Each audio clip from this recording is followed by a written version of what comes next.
Hi, everyone. I'm Elaine Quijano. Less than half of the 2020 Democratic candidates have qualified for next month's debate, and the deadline is tomorrow. There are 21 Democrats still running. 10 have already made the cut for September's debate in Houston. And for low-polling candidates, many of them will need to refocus and try qualifying for the next debate in October. Meanwhile, President Trump has consistently been touting the economy as reason to re-elect him. Here's what he said earlier this month during a rally in New Hampshire. But you have no choice but to vote for me because your 401ks, down the tubes, everything's going to be down the tubes. So whether you love me or hate me, you got to vote for me. But stocks have been tumultuous over the president's trade war with China. Investors and voters appear to be uncertain over Mr. Trump's economic message. A recent CBS News poll about the future of the U.S. economy reflects those concerns. 38% said they were optimistic, 35% were pessimistic, and 27% were unsure. Let's bring in Alayna Treene, Heather Long, and Kevin Sheridan. Alayna is a White House reporter for Axios. Heather is an economics correspondent for The Washington Post. And Kevin is a Republican strategist and former communications director for vice presidential candidate Paul Ryan. Welcome to all of you. Kevin, let me start with you. Given what we just laid out, does the president need to adjust or reconsider the way that he approaches the economy? He's had a good economy his entire term so far. What he needs to do is get the deal done on USMCA. That's the trade deal with Mexico and Canada, and he's going to need Congress to do that, and he needs to get something done on China. He can't let that go on any longer than he has to, because if he loses the economic argument going into 2020, he loses his entire rationale for a second term. That's what he is going to have to pin all of his hopes on. Comportment, temperament, we all know the issues there. Problems in the suburbs. Obviously, there's the gun issue is now on the table. There's all sorts of things running in his face that he's running against. The economy is his silver bullet. So a new Morning Consult poll found the president's net approval rating dropping in every key battleground state. Alayna, you asked the Trump campaign about this. What did they say? Well, so they recognize that, after taking office, the president's net approval rating since January of 2017 has fallen. But they think that they can really aggressively target some new states, like outside of course, Pennsylvania, Wisconsin, Michigan. They think that they can go after and maybe pick up places like Minnesota, Nevada, New Mexico, and New Hampshire. And they're really hoping that, given the size of the Democratic field right now and the data prowess, really, of the RNC's sophisticated data strategy, that they can maybe really go after these states aggressively. But they do recognize that it's going to be very different this time around, especially since it's not Hillary Clinton as a candidate, it will be somebody else. And so they're really trying to get out and aggressively attack these places as early as possible. And Heather, new tariffs on Chinese goods are set to go into effect next week. At the end of the G7 summit, the president said he is optimistic about negotiations with Beijing. How concerned, Heather, are investors about the trade situation with China? Well, the stock market is down about 5% in the past month, which gives you a pretty good indication that Wall Street is very nervous about where this trade war is going. The bigger problem for the president, though, is that business leaders have been really spooked by his behavior, certainly in the last few days, and also earlier this summer when he threatened to shut down the entire U.S.-Mexico border. These types of actions, they come across as really random. It's very hard for businesses to figure out how to invest and how to strategize an environment like this. They've already cut back almost entirely on their spending. And the big concern is if businesses turn around and stop hiring or even do layoffs, that is a huge risk that the economy could tumble into a recession or be a lot worse off at this point next year. Well, our latest CBS News poll shows a quarter of Americans believe the president's approach to trade with China will succeed, while 44% think it won't. Alayna, is the White House worried about public perception when it comes to China? Definitely. They're very concerned about what's going on with China in this trade war. And when, they got really close a couple months ago in these negotiations, people who were working in these negotiations, like Treasury Secretary Steve Mnuchin and Ambassador Lighthizer, they thought that, they were 90% of the way done to a deal, and then China walked away. So they recognize that there's a lot riding on this. And I think to Kevin's point that he made earlier, the economy is a huge part of this, and everything that's going on with China. We saw the president go back and forth over the weekend at the G7 summit in France. It's creating a lot of uncertainty for investors and for Wall Street, and uncertainty is exactly the thing that they don't want, and that will only continue to keep the stock market wobbly. So in addition to that, the New York Times is reporting that farmers are growing frustrated with the ongoing trade war with China. The Times reports, quote, while there are few signs of an imminent blue wave in farm country, a growing number of farmers say they are losing patience with the president's approach and are suggesting it will not take much to lose their vote as well. So, Kevin, what's your take on this? How concerning a sign is this? And what about what both Alayna and Heather mentioned, this climate of uncertainty where you have American businesses really looking to the president for any sign that he is going to go in one particular direction?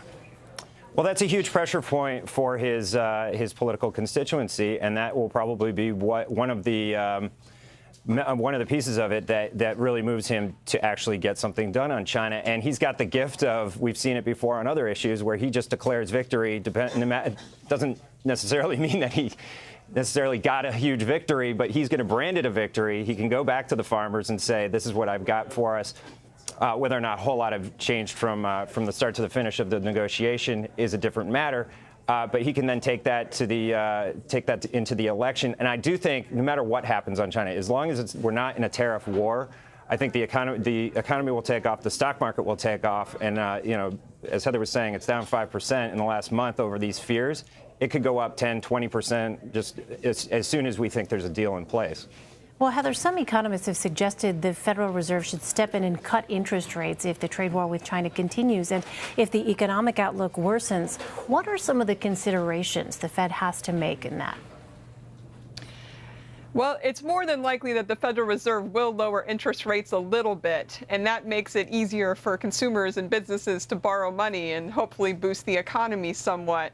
But I was in Jackson Hole with a lot of the central bankers who were meeting in Wyoming over the weekend, and they were just throwing up their hands saying, look, the real problem here is that businesses are spooked by this trade war, and the Fed lowering interest rates a little bit is not going to be enough to counteract that and to save the economy. Basically, Trump is pointing at the Fed saying, you save the economy, and the Fed's turning around and saying, you're the problem, and we don't have enough tools to fix this economy and this trade war.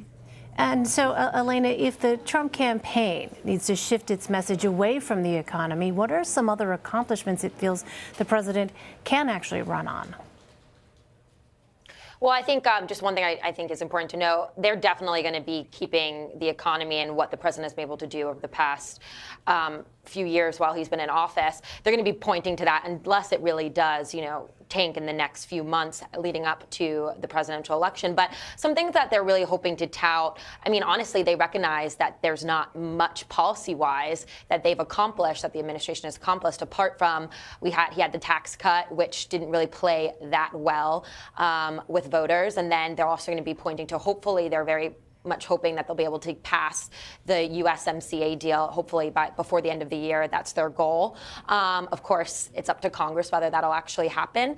And some things in conversations I've been having with people in the Trump campaign, they're really going to be trying to, especially in some of these battleground states that we've been discussing, touting what the administration's done on opioids and things along those lines. But again, there's a lot that this president said he would do, healthcare, that he wasn't able to accomplish. There's the border wall is another point of contention. They'll definitely be running on immigration, though, and trying to tout what he's been doing there. But the economy is really the big thing here, and everyone I've spoken with says if the economy tanks, that's really going to spell trouble for the campaign. Heather, I want to go back to something you mentioned a moment ago, being in Jackson Hole.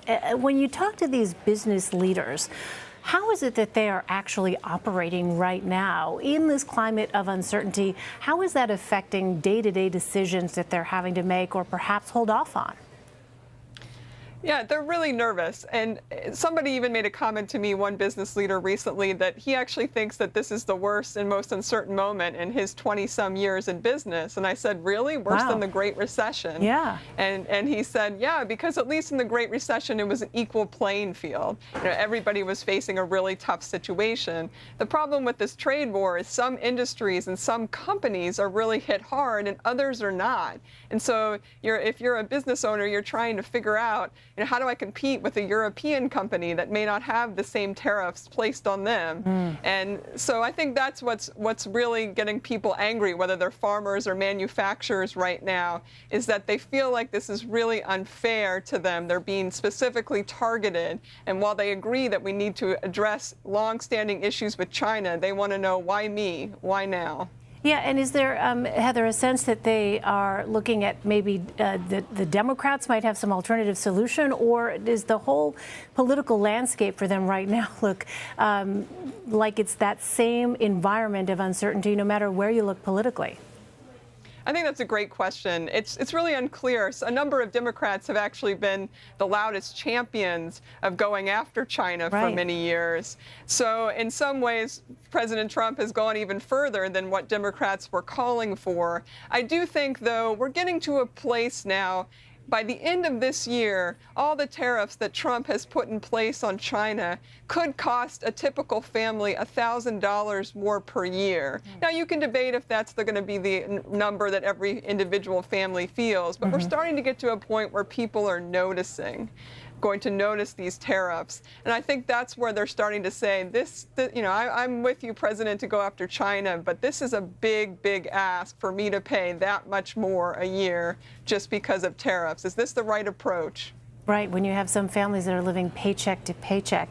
So, Kevin, against that backdrop, you have now two other Republicans challenging the president, former Massachusetts Governor Bill Weld and former Illinois Congressman Joe Walsh. What's your assessment here? How much of a threat are they to President Trump? More a nuisance than a threat at this point. I think he's still at 90% within the party support, so I don't really see either of them taking off. They both have, issues of their own that if he actually wanted to go after them, he could, I'm sure, wage a pretty good campaign against them. But they're the outlying Republicans who say that we can do better than Donald Trump, and they're going to just stand behind him. And I think there'll probably be 5 or 10% at the most of the Republican Party that wants to register their dissent, and they'll be out there. They've always been out there, though. They haven't gone away in the last 3 years. And overall, though, the president is in a very good place with the Republican Party. It's very solidified.